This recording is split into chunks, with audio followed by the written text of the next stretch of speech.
Gênesis capítulo 1, verso 27. Pode permanecer com a sua Bíblia aberta aí. O texto está projetado aqui no telão. E nós vamos estar falando hoje um pouquinho sobre o valor dos processos, né? De nós passarmos por alguns processos que, assim, são inevitáveis na nossa vida. Por quê?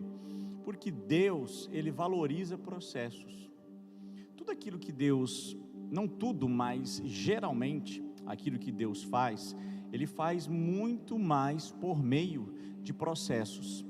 O nosso Deus, Ele cria, Ele desenvolve, Ele realiza a vontade dEle de maneira processual. Não é muito assim, geralmente imediato, né? As coisas que são construídas, as coisas que são estabelecidas por Deus, a sua vontade inclusive sobre a terra, ela vai se cumprindo de maneira processual.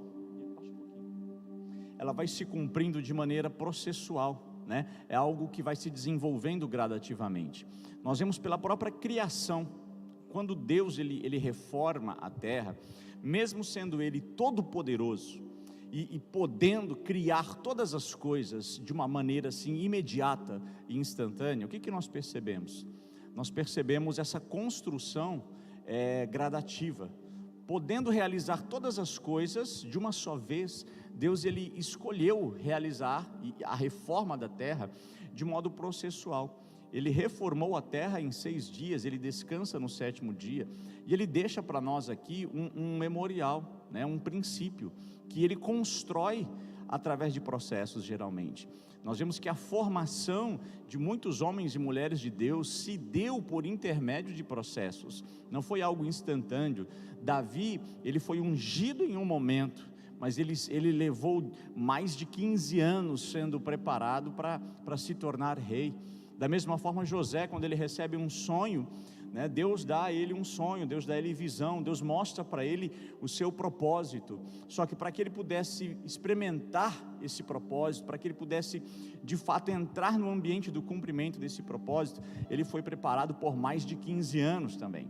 Nós podemos observar, por exemplo, a história de Moisés, que foi chamado por Deus para se tornar ou ser o libertador do seu povo. O povo de Israel, enquanto estava ali no Egito, clamava por libertação, pedia por libertação, e Deus prepara um homem. Esse homem foi Moisés. Quanto tempo Deus levou para preparar Moisés, para que ele pudesse estar apto para ser o libertador daquele povo? Foram 80 anos de preparação. Então nós vemos que Deus ele se utiliza de processos, e esses processos eles levam tempo, né, para que a vontade dele se consuma, seja estabelecida na nossa vida e sobre a terra.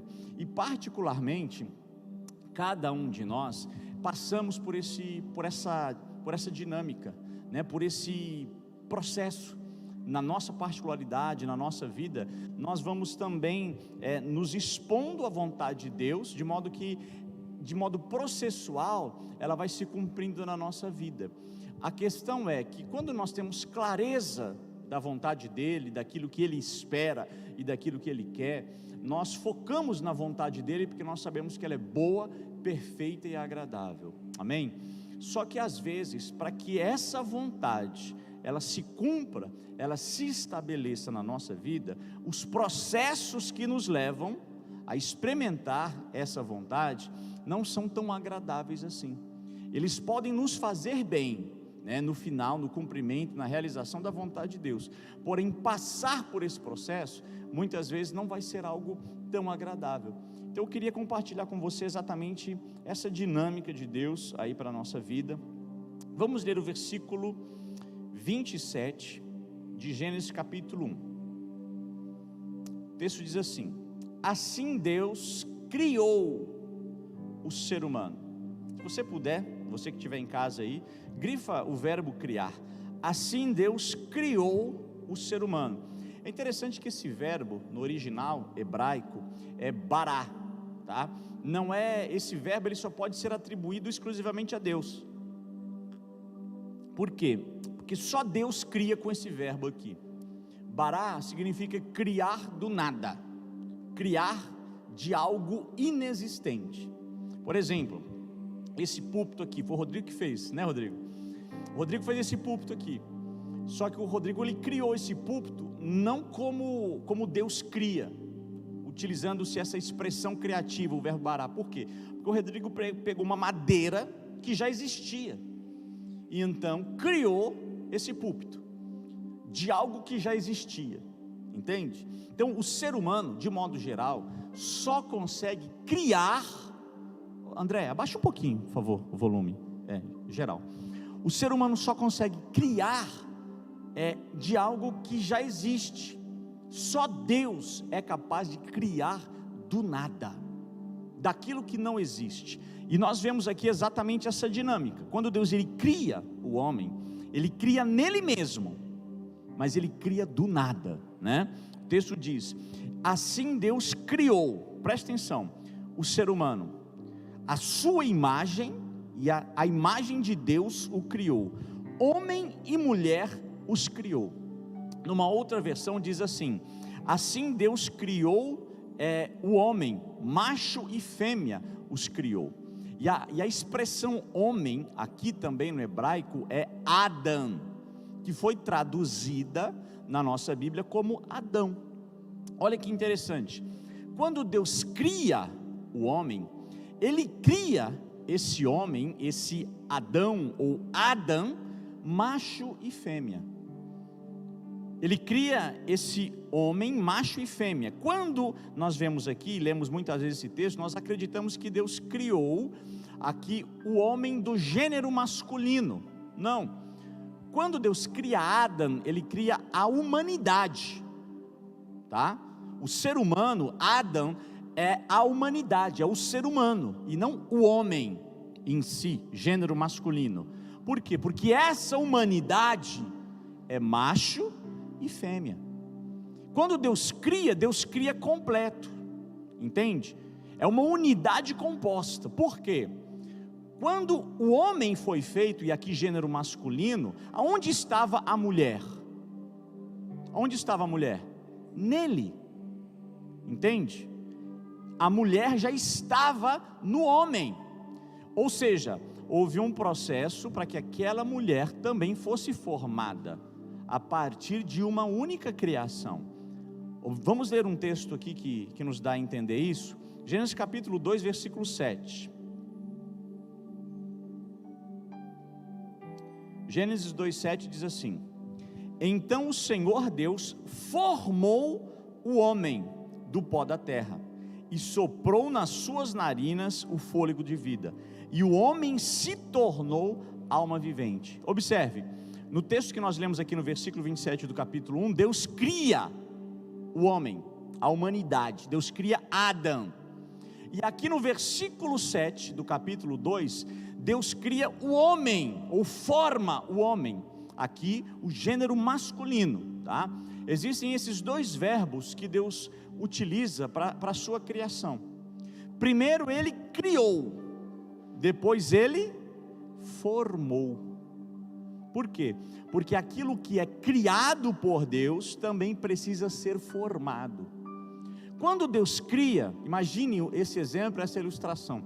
Quando Deus cria o homem e o faz macho e fêmea, essa unidade composta, ele depois ele vai materializar a sua criação, formando isso, estabelecendo isso de maneira física, né? O homem e agora depois a mulher. Imagine um arquiteto, tá? Imagine um arquiteto quando ele recebe um projeto, ele vai desenvolver o projeto, ele cria um projeto, ele pega a planta, ele desenha, ele estabelece ali as medidas, toda aquela dinâmica de um projeto. Quando o arquiteto ele termina o projeto, ele já criou o projeto e ele está finalizado. Na mente dele a obra está completa, mas ela ainda não foi materializada. Mas ele já vê a sua obra completa, entende? Deus ele criou, e quando ele cria, ele constrói, ele faz, ele gera, está completo. Só que aquilo que foi criado precisa também ser desenvolvido, entende? Então aquilo que Deus criou, depois ele também formou. Por isso que a palavra de Deus diz que você já é uma nova criatura, mas não é pleno ainda. Para ele a obra está completa, mas nós estamos passando por um processo de desenvolvimento para que esta obra se consuma em nós. Está entendendo? Por quê? Porque nós precisamos passar por esse desenvolvimento. E como eu falei, às vezes, ou às vezes não, muitas vezes, esse desenvolvimento, ele não vai ser agradável. Por quê? Porque quando Deus cria, Deus criou por um propósito. Quando Deus criou o homem, Ele o fez porque Ele desejou uma família. Deus quer e está construindo uma família, de muitos filhos que são semelhantes a Jesus. O propósito de Deus na minha e na sua vida é que nós venhamos nos parecer com Jesus. Então nós estamos passando por esse processo de formação. Na sua criação nós estamos completos, né? Porém nós estamos sendo desenvolvidos. Entender essa dinâmica é muito importante. Vamos ler um outro texto que fala sobre esse desenvolvimento. Filipenses capítulo 1, versículo 6. Vou citar alguns textos aqui.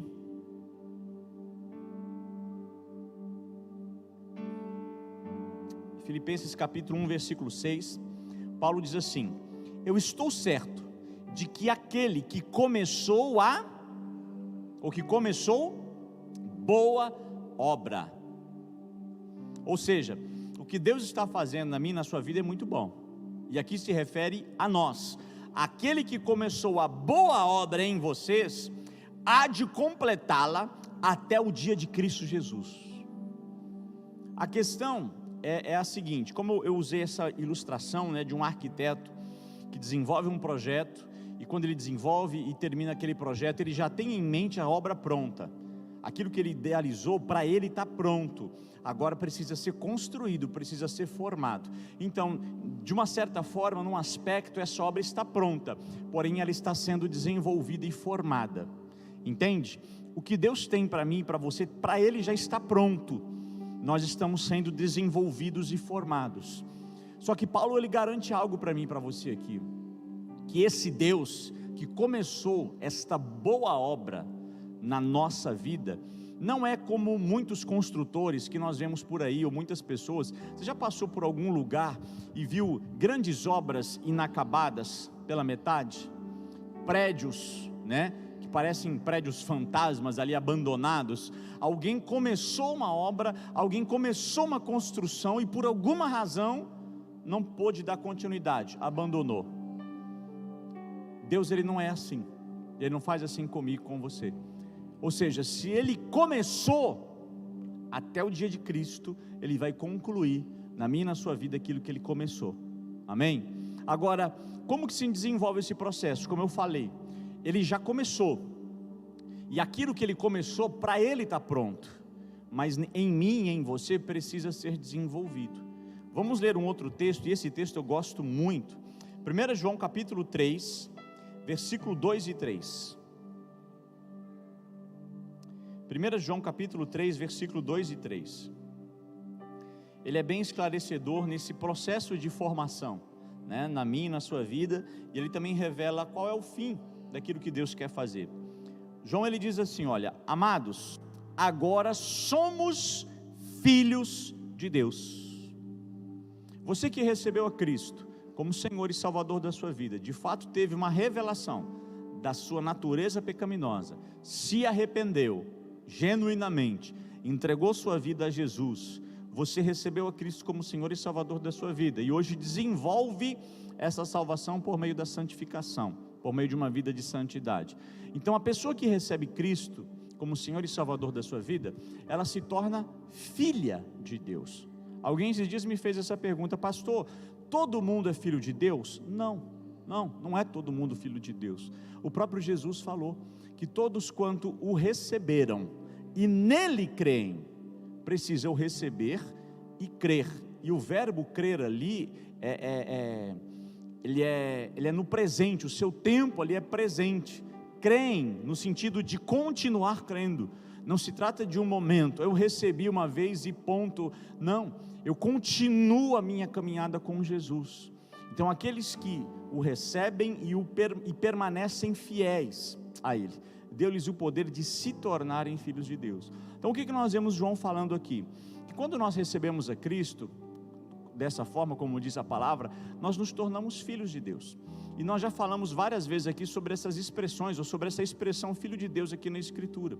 Filho, aqui nesse texto, no versículo 2 de 1 João, é teknon, no grego, que significa o quê? Imaturo. Teknon é infantil. Tá? O que João está dizendo? Se você recebeu a Cristo, né, agora nós já somos filhos, mas nós somos filhos infantis, crianças, imaturos. O texto continua dizendo, nós vamos compreender aqui, olha: amados, agora somos filhos de Deus, mas observe, mas ainda não se manifestou o que haveremos de ser. Parece que é uma contradição. Como assim? Nós já somos, mas ainda não manifestou o que haveremos de ser. Somos e não somos ainda? Exatamente. Nós somos, mas não somos plenos ainda e completos. A obra começou, mas ela ainda não está consumada. Mas ainda não se manifestou o que haveremos de ser. Sabemos que quando Ele se manifestar, seremos semelhantes a Ele. Opa, peraí. Então, o que é que ainda não se manifestou? Essa semelhança completa. Nós já somos filhos, mas não somos filhos completos. Nós estamos num processo de desenvolvimento até o dia de Cristo, o dia em que Ele se manifestar. Filipenses 1,6 diz isso, né? Que Ele vai completar essa boa obra até o dia de Cristo. João está dizendo aqui a mesma coisa. Nós já sabemos que somos filhos, mas ainda não somos. Em que sentido? Completos.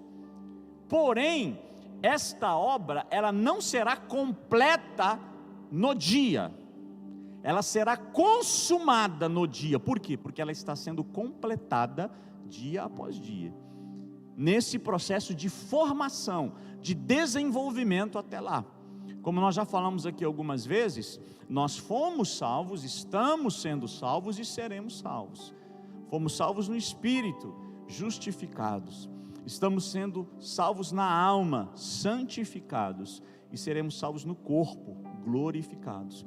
Essa glorificação, ela vai acontecer, como diz o apóstolo Paulo, no dia da volta de Cristo, onde nós receberemos corpos glorificados, e aí haverá essa salvação completa. Por quê?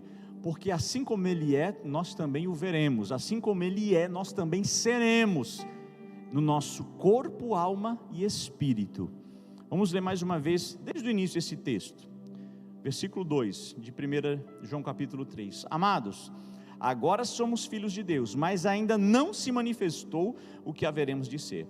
Sabemos que quando Ele se manifestar, seremos semelhantes a Ele, porque haveremos de vê-lo como Ele é. E todo o que tem essa esperança nele, purifica a si mesmo, assim como Ele é puro. Olha que interessante, João está dizendo que conforme você espera, determina como você vive. Aquele que tem essa esperança, vive em função dessa esperança, entende? Aquele que espera a volta de Cristo, para que se assemelhe a Cristo em plenitude, já vive essa expectativa, não só expectativa, mas essa esperança aqui agora. Como? Purificando-se a si mesmo. É um processo progressivo de santificação. Por quê? Qual será o fim da santificação? A glorificação, o recebimento de um corpo glorificado, tal qual o corpo de Cristo ressuscitado. O corpo de Jesus ressuscitado era o corpo de Adão antes da queda.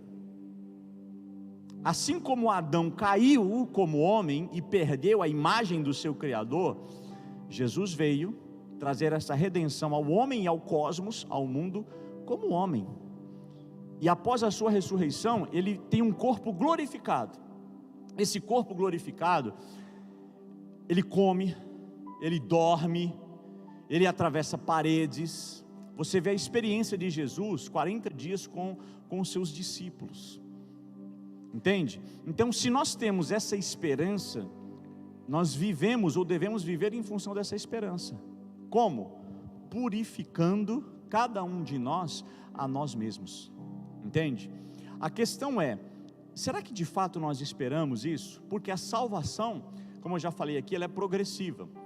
Não sei se no próximo final de semana ou quando, mas logo a gente vai ministrar essa palavra sobre essa necessidade, né, de compreender esse processo de salvação, como a gente já explicou aqui. Quando nós recebemos Jesus na nossa vida, nós somos salvos aonde? No Espírito, primeiramente. Por quê? Porque sem Jesus, o homem, ele está morto espiritualmente. O seu espírito está morto. Foi a sentença de Deus ao homem. Deus disse ao homem: olha, no dia em que você comer desse fruto, você vai morrer. Quando o homem come do fruto, ele morre fisicamente no mesmo instante ou no mesmo dia? Não, mas ele morre espiritualmente. Como que ele morre espiritualmente? Ele perdeu a comunhão com o seu Criador. Por quê? Porque o espírito morreu. E como a gente já falou aqui, né, o ser humano, em sua plenitude, ele é composto de corpo, alma e espírito. Por isso Paulo também diz em Tessalonicenses que nós devemos santificar o nosso corpo, alma e espírito para o dia do Senhor. Então nós temos corpo, alma e espírito, ou espírito e alma e corpo. E quais são as faculdades dessa composição? No nosso corpo físico, ele tem sentidos, não tem? Quais são os 5 sentidos do corpo? Tato, olfato, paladar, visão e audição. Por esses sentidos nós interagimos nesse mundo físico, sim ou não? São as faculdades ou os sentidos do corpo, tá? O corpo é a casa do nosso espírito, do nosso ser espiritual. E a alma? Quais são as faculdades da nossa alma? Intelecto, vontade e sentimentos. Intelecto, vontade e sentimentos são as faculdades da sua alma. As tuas emoções, o que você sente, o que você deseja, está na tua alma, é você. E o espírito? Quais são as faculdades do espírito humano? Fé, consciência e aquilo que muitas pessoas chamam de intuição. Intuição, aquela impressão, não tem como a gente definir, né? Porque o próprio Jesus, ele diz que, a palavra de Deus diz que nós, né, temos a convicção de que somos filhos de Deus. Por quê? Porque o Espírito Santo testifica onde? No nosso espírito, que nós somos filhos de Deus. Ou seja, essa intuição, essa impressão no teu espírito, entende? É esse canal de comunicação. A consciência também é uma faculdade do espírito. Porque uma pessoa que nasce de novo tem a sua consciência despertada. O que é a consciência? Para pensar, a consciência parece um outro ser dentro de você. Por quê? Porque às vezes você quer fazer alguma coisa ou não quer fazer alguma coisa, e às vezes não bate com a tua consciência. Você já percebeu? Você vai pegar alguma coisa, a tua consciência fala assim: não pega, não deve. Ou você vai fazer algo ou não vai fazer algo, a tua consciência diz: não, você precisa fazer isso. Parece que é uma outra pessoa dentro de você. Já percebeu? Sim ou não? O que é a consciência? É a lei moral que Deus plantou em nós. Isso é a graça comum. Mesmo, né, cada um de nós tem essa consciência. Porém, o homem morto espiritualmente, a sua consciência está morta. Por isso ele faz coisas e não pesa, e não sente. Peca e vive a prática do pecado sem temor. Por quê? Porque a consciência está morta. O espírito, essa parte está morta.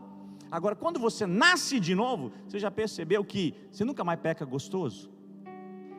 Né? Porque o pecado é bom, né?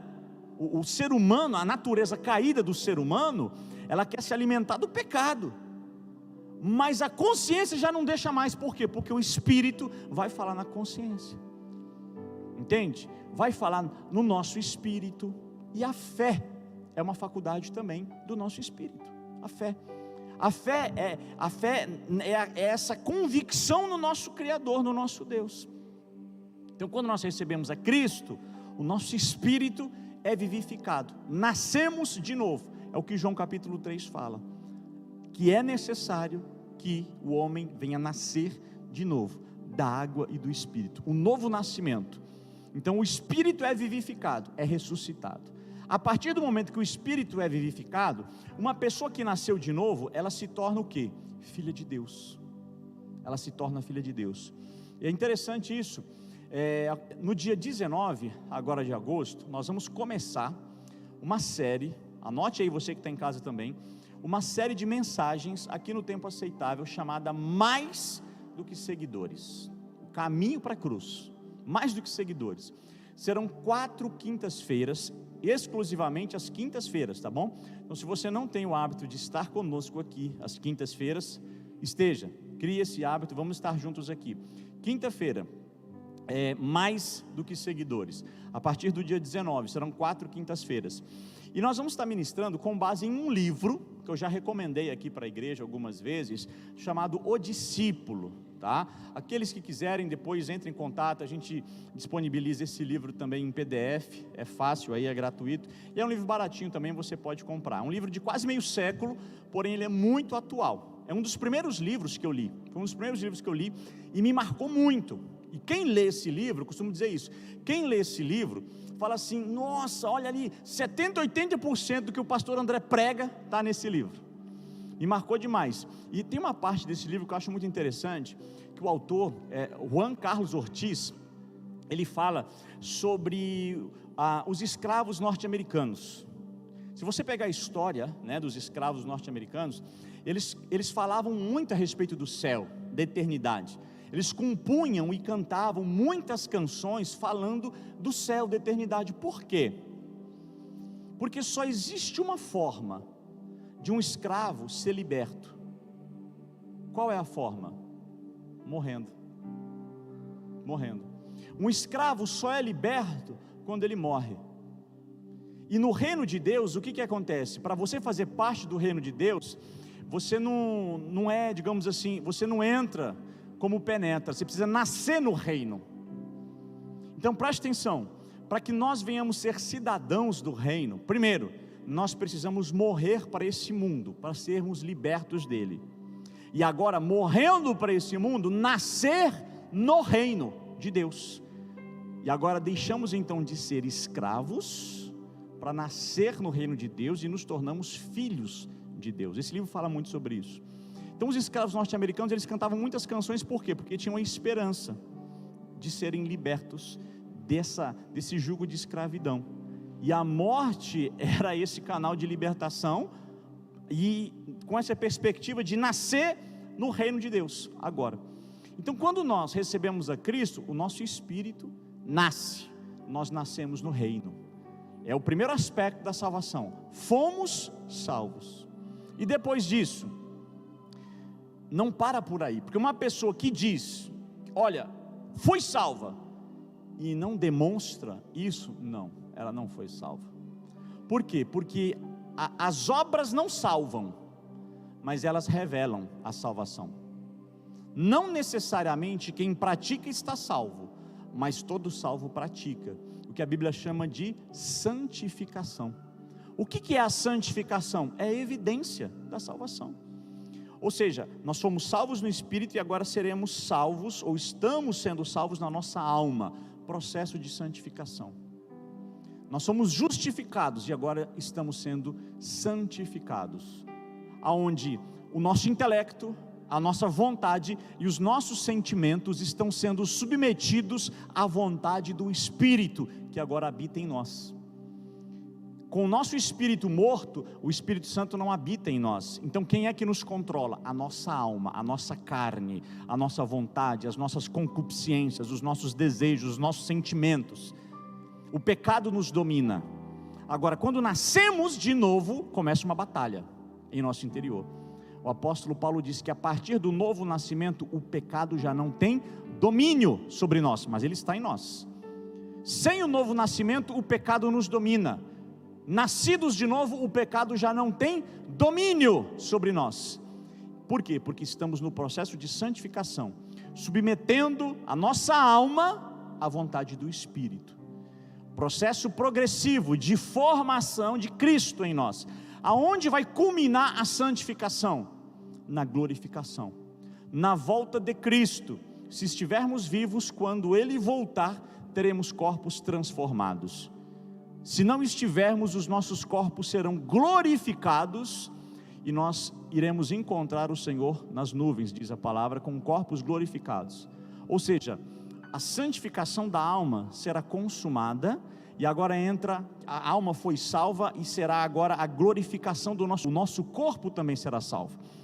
Na glorificação do corpo, o pecado já não estará mais em nós. Veja, nascemos no Espírito, o pecado não tem domínio, mas permanece em nós. Estamos sendo santificados na alma, para sermos glorificados no corpo.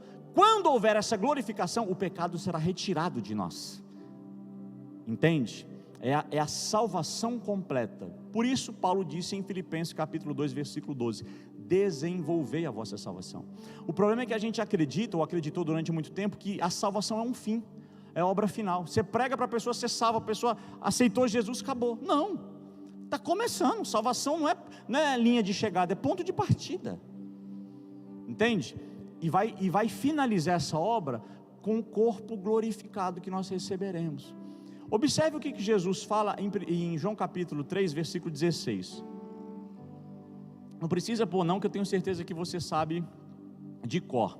Porque Deus amou o mundo de tal maneira, que deu seu Filho unigênito, para que todo aquele que nele crê não pereça, mas tenha vida eterna. O que foi que Deus amou? Deus amou o mundo. O mundo aqui não é aion, era perversa. Por quê? Porque o mundo jaz no maligno, não é o sistema maligno que Deus amou. Deus amou o cosmos, porque mundo ali no grego é cosmos. O que é cosmos? É a ordem criada. Deus amou a sua criação. Deus não somente amou o homem, Deus amou o mundo. E Ele deu Jesus por causa do mundo. O homem também, mas não é só o homem. A obra de Deus não para na salvação do homem, ela finaliza na salvação do cosmos. Lá em João capítulo 1, versículo 29, já estou pregando a outra palavra, que eu já preparei para pregar aqui, depois a gente reprega, é pedagógico, é repetição. João capítulo 1, versículo 29, quando João Batista olha para Jesus, indo em direção a ele no Jordão, ele diz assim: eis aí o Cordeiro de Deus que tira o pecado do mundo. Veja, o Cordeiro de Deus que tira o pecado do mundo, do cosmos. Como que essa obra de salvação está se desdobrando aqui agora?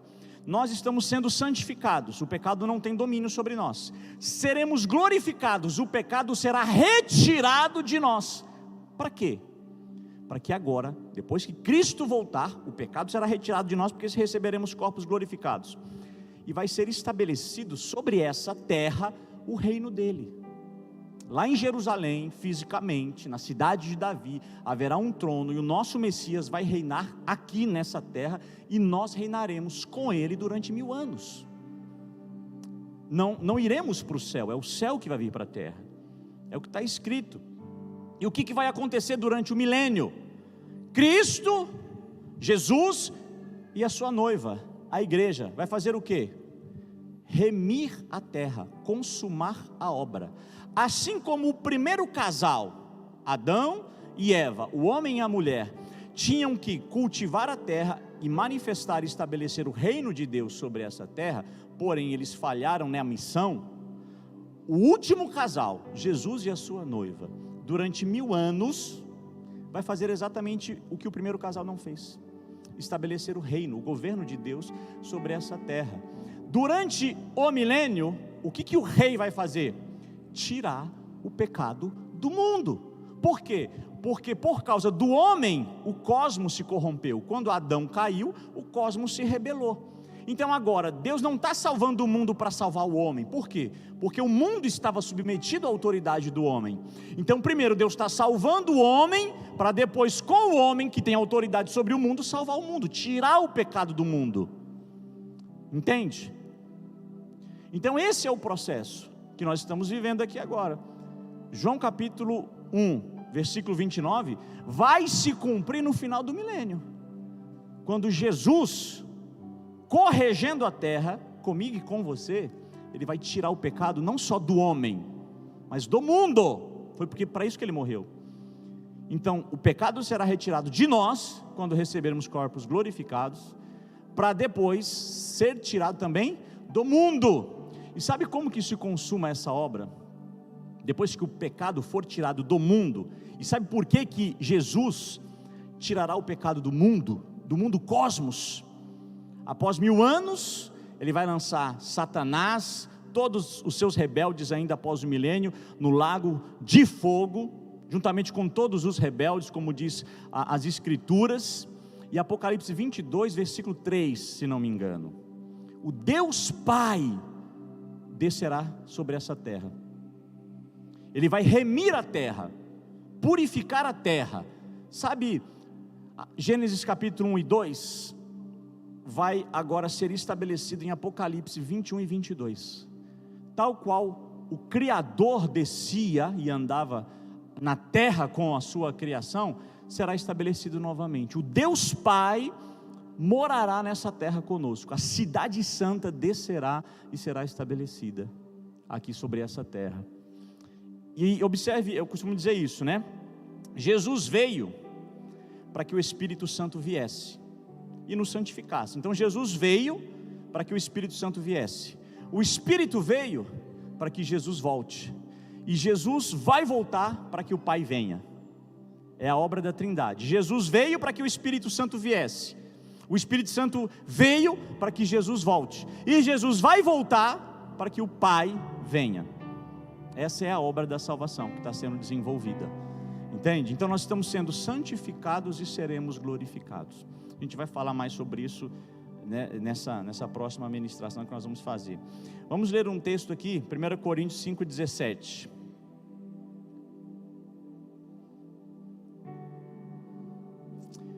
Paulo diz assim: e assim, se alguém está em Cristo, veja, é nova criatura. As coisas antigas ou as coisas velhas já se passaram e se fizeram novas.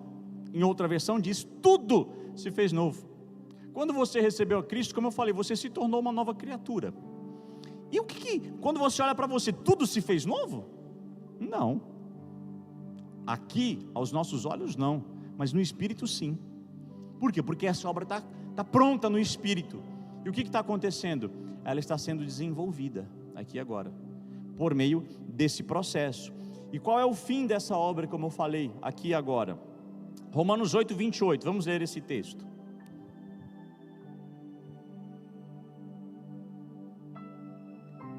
Esse é um dos textos que mais me marcam na palavra de Deus. Romanos 8, 28 diz assim: sabemos que todas as coisas é muita coisa, é tudo. Sabemos que todas as coisas cooperam para o bem. Presta atenção, todas as coisas são todas as coisas literalmente.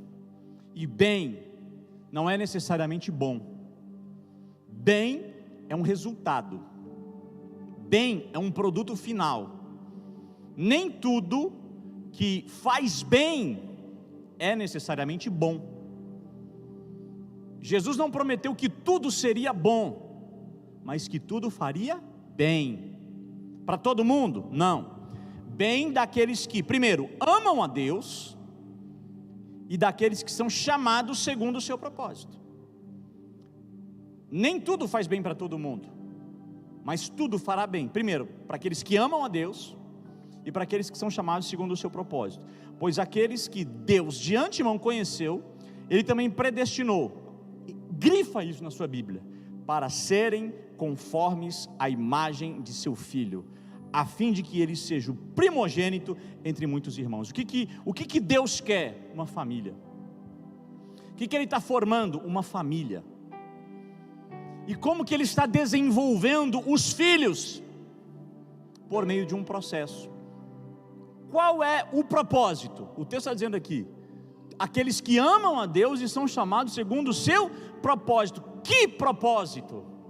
Formar uma família de filhos semelhantes a Jesus. Se você ama a Deus e entende que o propósito é que você seja um filho parecido com Jesus, você vai entender que todas as coisas irão cooperar para o seu bem, mas nem todas as coisas serão boas. Por quê? Porque alguém pode te trair e vai te fazer bem. Porque para que eu me pareça com Jesus, muitas vezes eu vou ter que passar pelo caminho pelo qual Jesus passou, para que eu possa agir, reagir e, sobretudo, finalmente poder sentir como Jesus. Então eu vou ter que me submeter talvez às mesmas experiências que Jesus foi submetido, para que eu tenha as oportunidades e a condição de agir e reagir como Ele reagiu e agiu. E aí eu vou precisar de alguém que me traia, de alguém que me negue, de alguém que me abandone, de alguém que me cuspa, que me desrespeite, que me ofenda. E isso é bom? Não. Mas se você entende que é uma oportunidade para você se parecer com Jesus, você vai ressignificar essa experiência e vai perguntar: o que Jesus faria agora? E o Espírito Santo vai falar no teu espírito o que você tem que fazer, e você vai tomar a decisão de fazer aquilo que Jesus faria. E quando você tomar essa decisão, sabe o que vai estar acontecendo? Você está sendo santificado. O processo está acontecendo na sua vida, você está sendo desenvolvido para se parecer com Jesus. Entende? Então você vai entender que todas as coisas vão cooperar para o teu bem. Por quê? Porque o bem, na perspectiva de Deus, não é o bem-estar seu, é o estar bem dele. Diferente. Bem na perspectiva de Deus não é o seu bem-estar, é o bem-estar dele. De quem? O que é, por exemplo, sabe quando a pessoa pergunta assim, tudo bem? E é automático, né? A pessoa te encontra e fala, tá tudo bem? E se você não estiver se sentindo bem, emocionalmente, por exemplo, fisicamente, você vai falar, não está bem. Por quê? Porque o seu bem-estar não está legal. Mas o que é bem na perspectiva de Deus? Bem é se parecer com Jesus. E aí você não precisa estar feliz, você não precisa estar alegre, você não precisa estar se sentindo bem, você não precisa estar sorrindo para se parecer com Jesus. Talvez você pode estar chorando, você pode estar triste, você pode estar abatido, você pode estar com raiva, mas você pode estar bem, porque se em meio a todas essas emoções e tristezas você estiver se parecendo com Jesus, você está bem. Entende? Então pega as experiências que às vezes te machucam e utiliza elas como um trampolim, como pregos que te mantém na cruz. Aí você vai poder dizer, eu estou bem. Tá tudo bem? Fala, cara, estou triste, estou chateado, estou desanimado, estou decepcionado, estou frustrado, mas estou agindo e reagindo como Jesus, então eu estou bem. Por quê? Porque aquele que tem essa esperança purifica-se a si mesmo. Se você tem essa esperança, você vive conforme ela. É a tua escatologia, a maneira como você vê o fim dos tempos, que vai determinar como você vive aqui agora. Se você tem essa esperança, você vai viver em função dela. E aí você vai se submeter a esse processo. Por quê? Porque Deus ele valoriza processos, né? E por que é importante nós entendermos isso, né? É importante nós discernirmos os processos. Por quê? Porque a maneira como nós entendemos toda essa trajetória, esse processo, vai determinar como nós vivenciamos ele, como eu falei aqui. E algumas coisas que são importantes que eu e você nós venhamos saber. Primeiro, saber que o caminho faz o destino valer a pena. Eu sempre digo isso. Quando a gente fala assim, a gente quer chegar num propósito, mas não quer passar pelo caminho, quer chegar num destino, mas não quer passar pelo caminho, a gente não desfruta a realização, a consumação da caminhada. Por quê? Porque é o caminho que faz o destino valer a pena. E aí você precisa valorizar os processos, mesmo que eles sejam desagradáveis. Imagine, por exemplo, eu já citei essa analogia aqui. Imagine que você seja um alpinista. Imagine que você seja um alpinista, alguém que escala montanhas. Você é um alpinista. Você tem um sonho, você tem um objetivo. Que objetivo? Chegar ao cume do Monte Everest, no topo do Everest. Você é um alpinista. Aí eu falo assim, puxa vida, já sei, eu vou realizar o sonho do meu irmão, da minha irmã. É alpinista, né? Então eu vou levar lá para o Monte Everest, para o topo do Monte Everest. Aí eu pego um helicóptero, ponho você dentro do helicóptero e levo lá para para o topo do Everest, e você desce. Aí eu te faço a pergunta: e aí? Como você está se sentindo com a realização desse sonho? Imagina você, como você se sentiria? Responda para você mesmo. Você tem um sonho, você é um alpinista, chegar no topo do Monte Everest, aí eu te levo lá de helicóptero. Como que você se sente? Qual que seria a sensação? Realização plena, sim ou não? Sim ou não? Não, né? Por quê? Porque você não escalou, você não empenhou esforço, você não passou pelo processo da escalada. Então, preste atenção e entenda que é o caminho que faz o destino valer a pena. É o caminho que faz o destino valer a pena. Não basta chegar, você precisa passar por esse processo, porque é ele que vai valorizar o fim da sua caminhada. Então, quando você entende isso, você se submete a algumas experiências. E aí existe uma palavrinha que está na moda, né? Resiliência, que nada mais é do que perseverança. É você perseverar. E perseverar não tem a ver com estar animado, tem a ver com agir continuamente, de modo incondicional. Por quê? Imagine, Hebreus capítulo 10, versículo 36 diz que nós necessitamos de perseverança para, depois de fazer a vontade de Deus, alcançar a promessa. Perseverança é uma obra do Espírito em nós, tem a ver com paciência. E ninguém é perseverante, ninguém é paciente naturalmente. Para que eu e você venhamos exercitar e praticar perseverança, nós vamos ter que fazer isso contra a nossa vontade, porque ninguém gosta de perseverar. Se você precisa perseverar, então você está fazendo contra a sua vontade. Entende isso? Perseverar é agir contra a vontade, porque você não persevera para fazer o que você gosta. Eu não persevero para comer um churrasco. Você faz o que você gosta com prazer, você não precisa se esforçar para fazer isso. Entendeu? Vai que Deus toca no seu coração e nos convida aí. Então, perseverança é contra a sua vontade, é fazer o que você não quer. Então não se trata de você fazer o que você gosta ou fazer o que você quer, é o oposto. É você decidir agir contra a sua vontade. Agora, por que você persevera? Por que você precisa ser resiliente? É como a disciplina de um atleta, né? Você vai, por exemplo, você se esforça, nós estamos aí nessa época de Olimpíadas, né? Então você vê os atletas nas suas respectivas modalidades. Você sabia que cada modalidade tem ali o seu atleta, né? E eles treinaram ali anos e anos para competirem, algumas vezes, alguns segundos apenas. No mínimo 4 anos, né? Um atleta, ele se esforça, ele se empenha, treinando todos os dias, várias horas por dia. Para quê? Para competir alguns segundos. Por que um atleta se submete a uma experiência? E pensa bem, por exemplo, um atleta, num período como esse, nadar, na natação, né, sair todos os dias, mergulhar e nadar horas e horas por dia, nesse frio. Por que o cara faz isso? Porque ele está olhando o quê? Aqueles segundos de competição, na esperança de receber uma recompensa.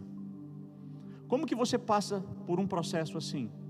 É tendo essa mesma mentalidade, é observando o fim. O que eu e você precisamos saber, como eu falei, ter essa experiência e entender que muitas vezes saber que o caminho é um meio e não um fim. Você se submete a algumas experiências, por quê? Porque é o caminho que te prepara para o propósito, para o objetivo. Não basta nós, digamos assim, querermos pular etapas, sabe? Pegar atalhos. Na vida com Deus não existe atalho. Todo atalho é diabólico. Porque o propósito de Satanás não é que você não chegue no seu destino. Ele não quer comprometer o momento da chegada, ele quer comprometer a sua caminhada. Porque não se trata de chegar ou não chegar, se trata de como você chega. Porque se você pegar um atalho, se você burlar o caminho durante a caminhada, você perdeu. Não ganha quem chega, ganha quem chega certo. Então o diabo não quer que você não chegue, ele quer que você chegue errado. Ele quer que você chegue incompleto, que você não seja construído durante a caminhada. Então Ele quer corromper a maneira de você caminhar, não o seu destino, porque se Ele comprometer a maneira de caminhar, Ele já comprometeu o destino. Por isso Ele não vai, tipo assim, querer que você não alcance o propósito. Ele vai te oferecer propostas durante o caminho, porque se você aceitar, você perdeu. Por quê? É o caminho que te prepara. Eu citei esses exemplos aqui no começo. Moisés, ele foi preparado durante 80 anos. 40 anos no palácio, como príncipe, e 40 anos no deserto, para depois de 80 anos, ele levar o povo à libertação, tirando aquele povo do Egito, e conduzindo aquele povo durante 40 anos no deserto. Veja, ele teve que viver 80 anos de preparação, 80 anos, e quando a gente fala sobre preparação, na cultura imediatista que a gente vive, né? É muito instantâneo, geração miojo, é tudo muito rápido, a gente não se submete a esses processos, e por isso é importante entender que processo é meio, não é fim. Você pode estar passando por ele, mas pensa, traga isso com clareza à sua consciência, vai passar. Talvez o Val, a Luzia estão assistindo aí, queridos, como o Val falou essa tarde, vai passar. Por quê? Porque é processo, vai passar, e esse caminho nos prepara para o destino. Moisés levou 80 anos para viver essa preparação. José, como eu falei aqui, aproximadamente 17 anos. Deus dá o sonho, presta atenção, Deus dá o sonho para José, fala: José, está aqui, a tua família vai se curvar um dia perante você. Deus estava dizendo: tu vai ser governador do Egito, cara. Ele não tinha clareza, né, da visão em si, mas ele já tinha essa impressão. Só que presta atenção, se José, que recebeu essa impressão por meio daquele sonho, naquele momento, se ele fosse colocado sobre o trono do Egito, naquele momento, o que ele faria? Ele não tinha maturidade, ele não tinha estrutura para isso. Por quê? Porque você percebe que quando ele recebe o sonho de Deus, o que ele faz? Ele vai e conta para os irmãos. Aí os irmãos ficam irados com José, e Deus mais uma vez dá um sonho para ele. O que ele faz? Ele conta para os irmãos. Por quê? Porque ele era sacana, ele queria cutucar, ele queria humilhar os seus irmãos. Dá para ver, pô, o cara contou, os caras já ficou irado, mano, deixa quieto.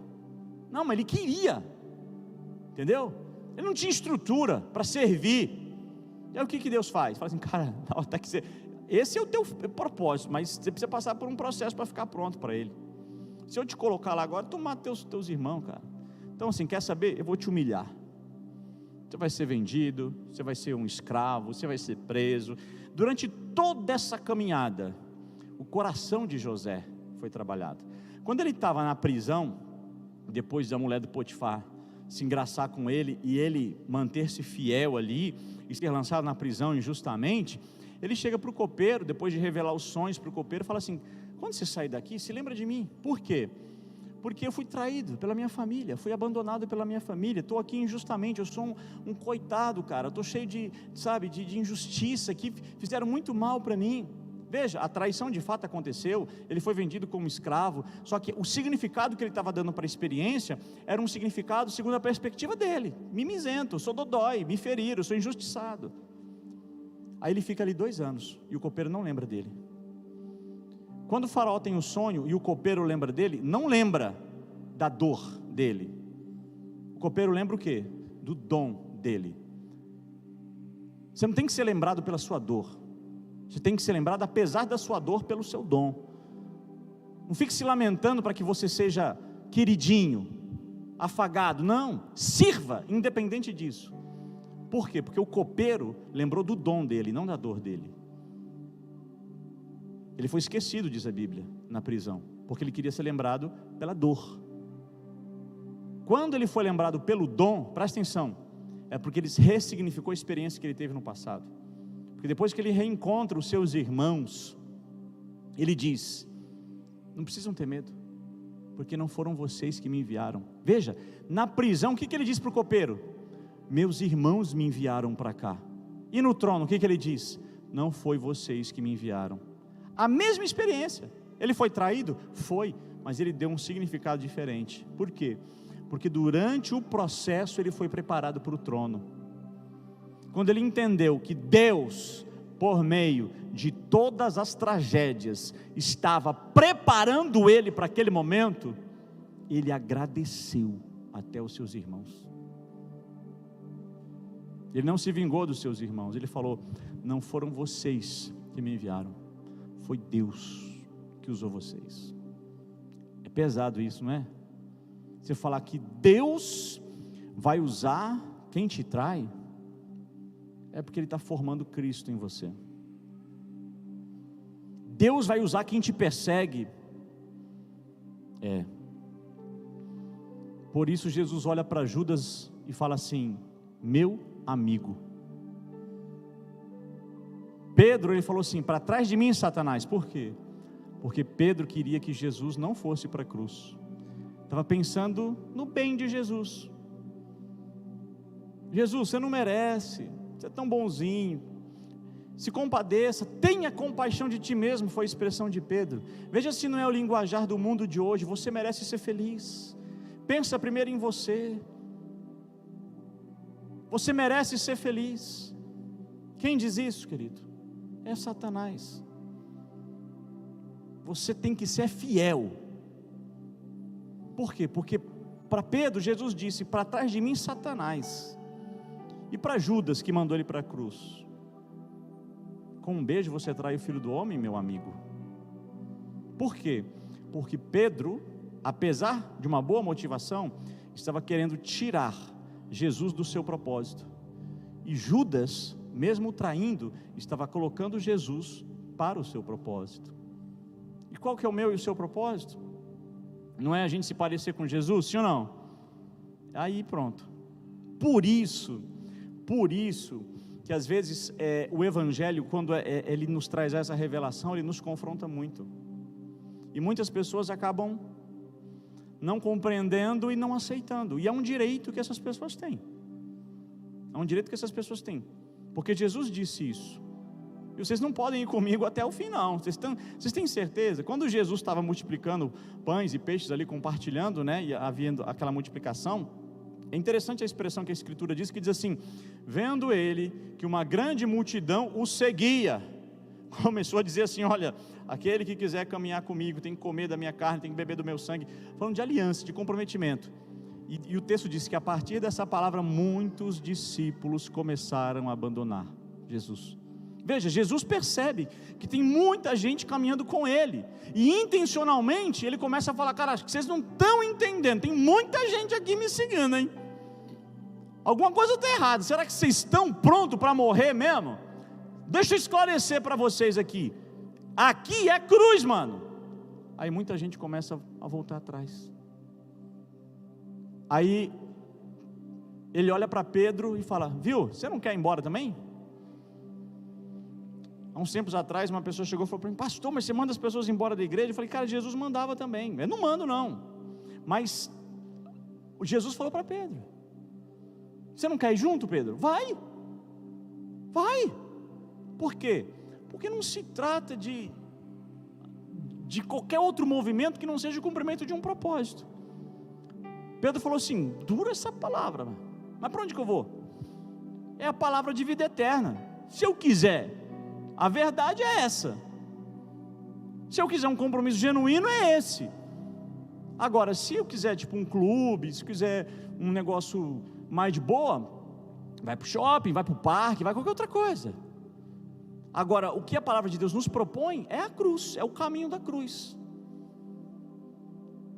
E é esse processo que nós estamos passando, da formação de Cristo em nós. E aí, essa pergunta é chave: o que Jesus faria?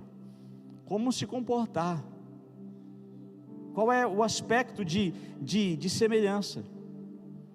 E nos submeter a esse propósito, que muitas vezes, não é sempre, mas muitas vezes, ele vai ser doloroso para nós. Quando Davi ele é escolhido pelo Senhor também, ele é ungido, como eu disse, ele levou pelo menos aí de 15 a 17 anos para assumir o trono. Por quê? Porque ele não estava pronto. Ele não estava pronto para assumir o trono quando ele recebe a unção de Samuel.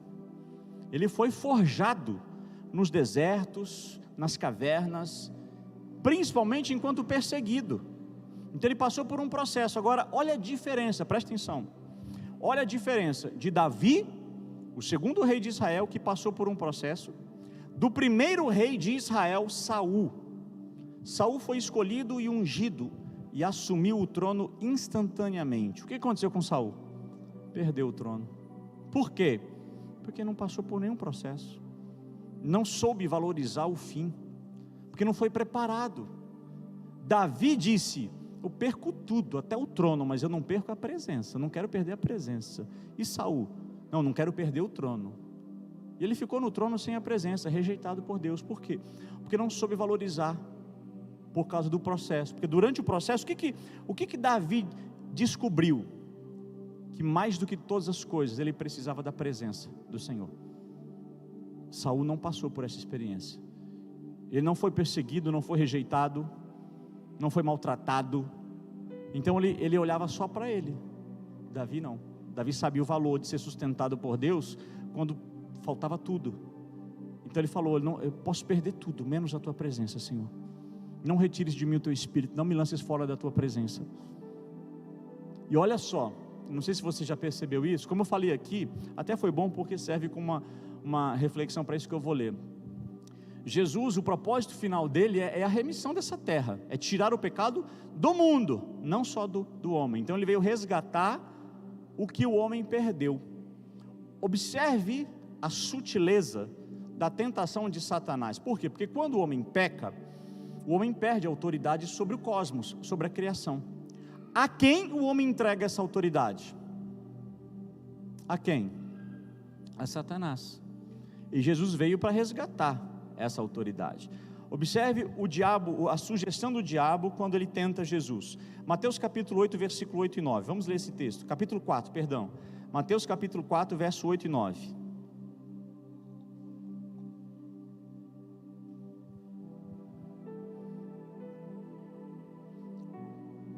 Olha o que o texto está dizendo aí, olha.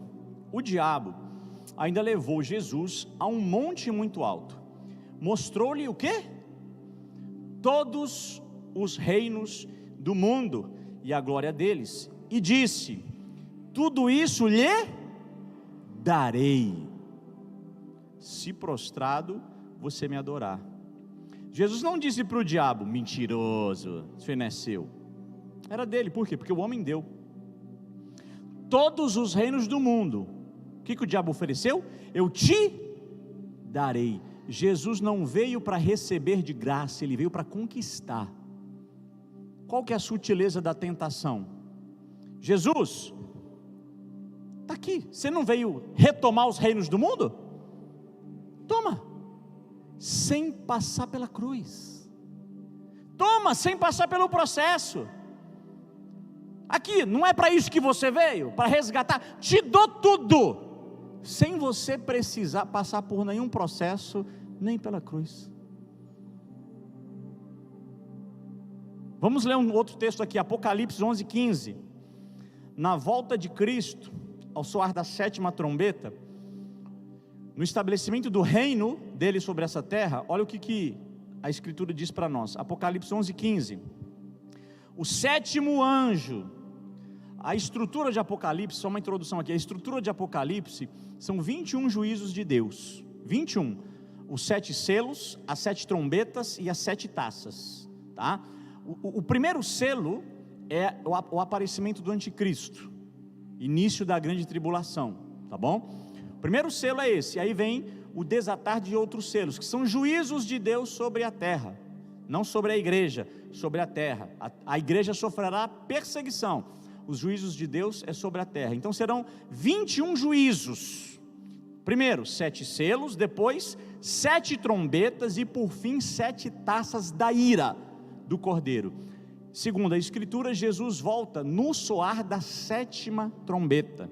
Está lá em 1 Tessalonicenses. Ao soar da 7ª trombeta, o Filho do Homem aparece nos céus, tá? Ou seja, ali no fim da grande tribulação. O texto diz assim: o 7º anjo tocou a trombeta e houve vozes fortes dizendo: o reino do mundo se tornou do nosso Senhor e do seu Cristo, e Ele reinará para todo sempre. Veja, Ele vai estabelecer o seu reino sobre essa terra. Ele vai estabelecer o seu reino sobre essa terra, e agora retomar os reinos do mundo, e unificar todos eles debaixo do seu senhorio. O que o Satanás ofereceu para ele lá no Mateus? Olhando para o alvo, olhando para o fim, porque o caminho é doloroso. Se você perguntasse para José: José, Deus falou que você vai ser governador do Egito, cara, mas tu vai passar um perrengue alguns anos aí, você topa? O que você acha que ele diria? Se ele soubesse o caminho e não o destino, você acha que ele aceitaria caminhar? Não. Se Deus falasse para Davi: Davi, você vai ser rei, só que você vai passar isso, sofrendo nas cavernas do deserto, sendo perseguido, você topa, Davi? Não. Nosso instinto de autopreservação não vai aceitar o processo. Por isso, não se apegue ao processo. Saiba que ele te prepara, mas não se apegue a ele. Olhe para o propósito. É o que Paulo fazia. Vamos ler esse texto, Filipenses 3, 13 e 14.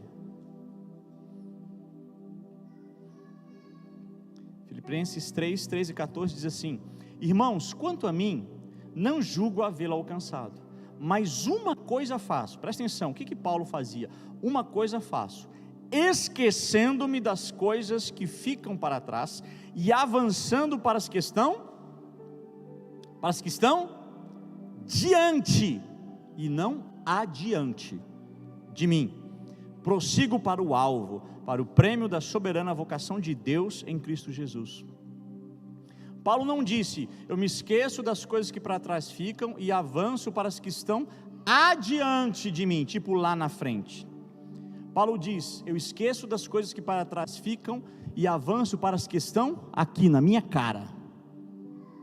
Estou olhando para elas, estão diante de mim. Ou seja, ele tinha clareza do alvo. Não estava lá na frente, estava aqui diante dele. Ou seja, durante toda essa caminhada, ele não perdia de vista o alvo. Então você não pode perder de vista o fim. Foi o que Jesus fez. Hebreus capítulo 12, versículo 2 e 3, o texto diz assim: Hebreus 12, 12 e 3: olhando firmemente para o autor e consumador da fé, Jesus, o qual em troca da alegria que lhe estava proposta, suportou a cruz, sem se importar com a vergonha, e agora está sentado à direita do trono de Deus. Portanto, pensem naquele que suportou tamanha oposição dos pecadores contra si mesmo, para que vocês não se cansem, nem se desanimem. Como não se cansar e não se desanimar? Não se trata simplesmente do aspecto emocional, mas é você ter clareza do fim. E aí é uma barganha santa. Por quê? O escritor dessa carta, ele diz: olhem firmemente para Jesus. Me remete a Pedro, né, que não olhou firmemente para Jesus, mas olhe firmemente para Jesus. Por quê? Porque ele é o autor e consumador da nossa fé. E faça como ele. Como? Em troca da alegria que lhe estava proposta, suportou a cruz. Ou seja, passando pelo processo, ele não focou no processo, ele focou no resultado daquele processo. Em troca da alegria que lhe estava proposta, o escritor disse: e agora? Ele está sentado, reinando. Vamos ler o versículo 4 desse texto? Põe por favor aí, olha que interessante, versículo 4 desse texto, Hebreus 12, 4. Na luta contra o pecado, vocês ainda não resistiram até o sangue. Resistir até o sangue, olha que expressão forte. Resistir até o sangue. Como que você lê isso? O que seria resistir até o sangue? Se opor, resistir até o sangue. Imagina você sofrer até derramar sangue na luta contra o pecado. Quem se submete a esse processo vai ter que ser forte e desenvolver essa resiliência para resistir até o sangue, ou seja, até a morte. Até a morte. Então, como passar? Olhando para o alvo. Olhando para o alvo.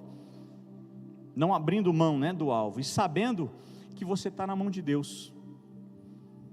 que você está na mão de Deus. Como Jeremias capítulo 18 fala sobre a construção do vaso, o Senhor diz para Jeremias: Jeremias, vai lá, desce a casa do oleiro, observa que ele está fazendo uma obra sobre rodas. Você imagina aquela roda, sabe, do oleiro, e ele está ali, manuseando o vaso, e o texto diz que o vaso que ele fazia de barro se quebrou. Barro é uma matéria-prima muito frágil, muito vulnerável, se quebrou. Se sou eu jogo fora, mas ele não. O que ele faz? Ele pega a mesma matéria-prima quebrada e começa a fazer um novo vaso, conforme lhe apraz. Ou seja, o importante não é não quebrar. Durante esse processo, você pode ser quebrado. O importante é quando você for quebrado, você está na mão do oleiro. Porque se estiver na mão do oleiro, ele faz de novo, não tem problema. Não se trata de não quebrar, se trata de estar na mão dele. Porque se estiver na mão dele, ele vai fazer de novo. Não importa, presta atenção que eu vou te dizer, não importa o seu pecado. O que importa é que você esteja nas mãos dele e que haja arrependimento. Porque mais importante do que o seu pecado é que você se arrependa. Porque o que te desabilita não é o seu pecado, é a ausência de arrependimento. Óbvio que você não pode viver no pecado, porque isso não denuncia que você não nasceu de novo. Mas existem acidentes. O pecado ele deve ser um acidente na nossa vida. E se esse acidente acontecer, o vaso quebrar, permaneça nas mãos dele, para que ele refaça, para a glória dele mesmo. Quando Deus pega o povo de Israel, tira do Egito e põe no deserto, por que Deus faz isso? Para preparar o povo para Canaã. Deuteronômio 8, 2 e 3 fala sobre isso. Vocês vão se lembrar pelo caminho que eu conduzi vocês nesse deserto durante 40 anos, para humilhar vocês, para vocês passarem fome, para saber o que havia no coração de vocês, para que vocês pudessem entender que nem só de pão viverá o homem, mas de toda palavra que sai da boca de Deus.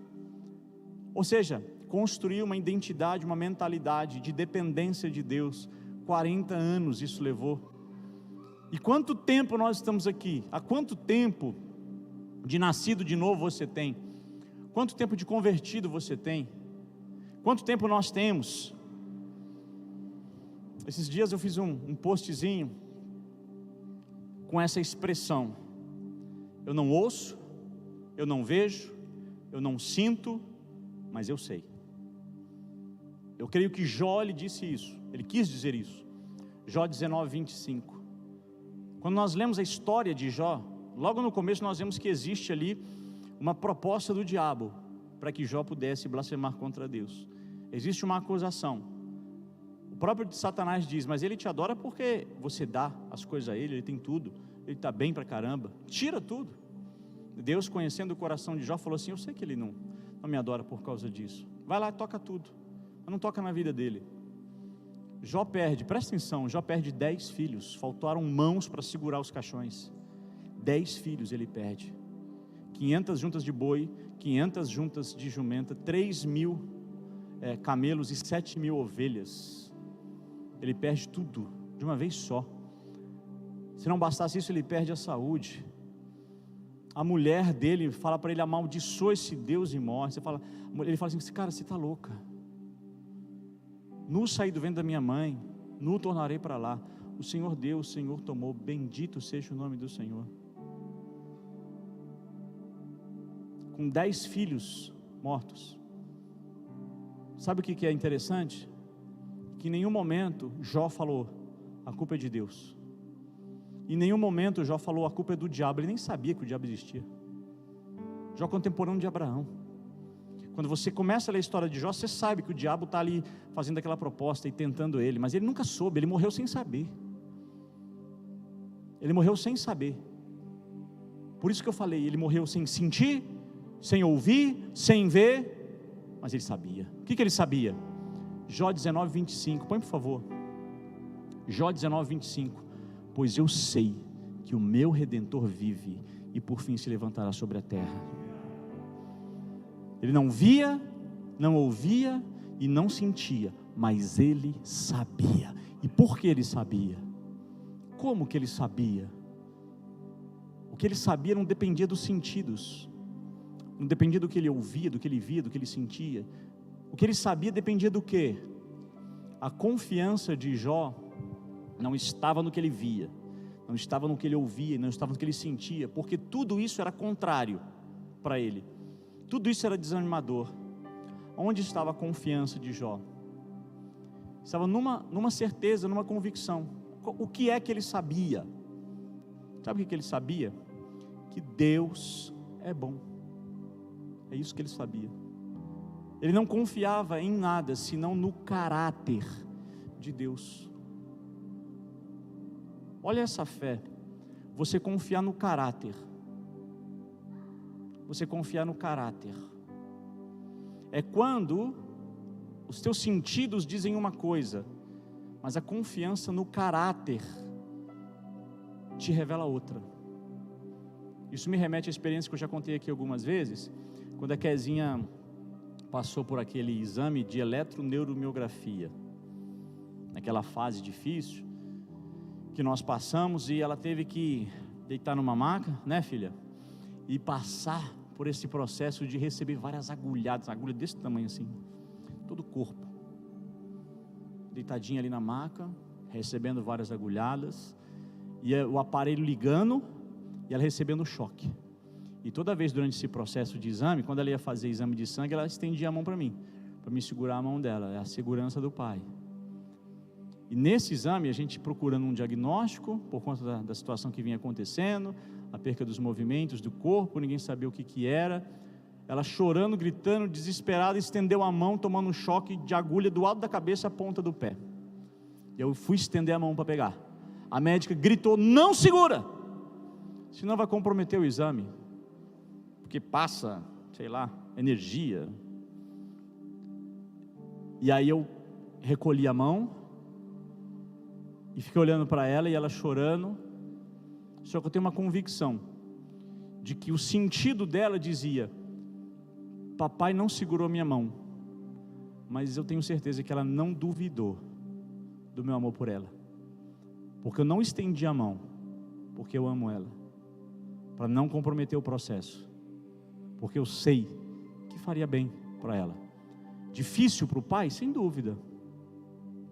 Só que o filho que conhece o pai confia no caráter. E se o teu pai te permite viver o que você está vivendo agora, por mais que seja desafiador e difícil, teu pai recolhe a mão. O que te sustenta é a confiança no caráter. É o que Jó experimentou. Deus é bom. Não sei porquê, não sei para quê, não sei como, eu não vejo, eu não sinto, mas eu sei que Ele vive, eu sei que Ele é bom. Eu não sei muita coisa, mas Ele sabe. E o que eu sei é que Ele é bom. Então você se submete a um processo sem resposta, você se submete a um processo de dor muito desafiador, onde você não tem todas as respostas que você gostaria, mas você tem uma convicção, e isso é construído na revelação e na intimidade com Ele, mesmo que os teus sentidos não sirvam para que você se apoie nesse momento. Olha para o processo, eu tenho certeza que quando você entende isso, você olha, vai valer a pena. E Jó viveu essa experiência. Então, valorize a sua caminhada, porque ela vai potencializar também o seu destino, mesmo que os processos sejam desagradáveis. Quando você chegar à conclusão da sua caminhada, você vai olhar para trás e falar: valeu a pena. Mesmo sem respostas, você vai dizer: valeu a pena. Amém? Glória a Deus. Glória a Deus.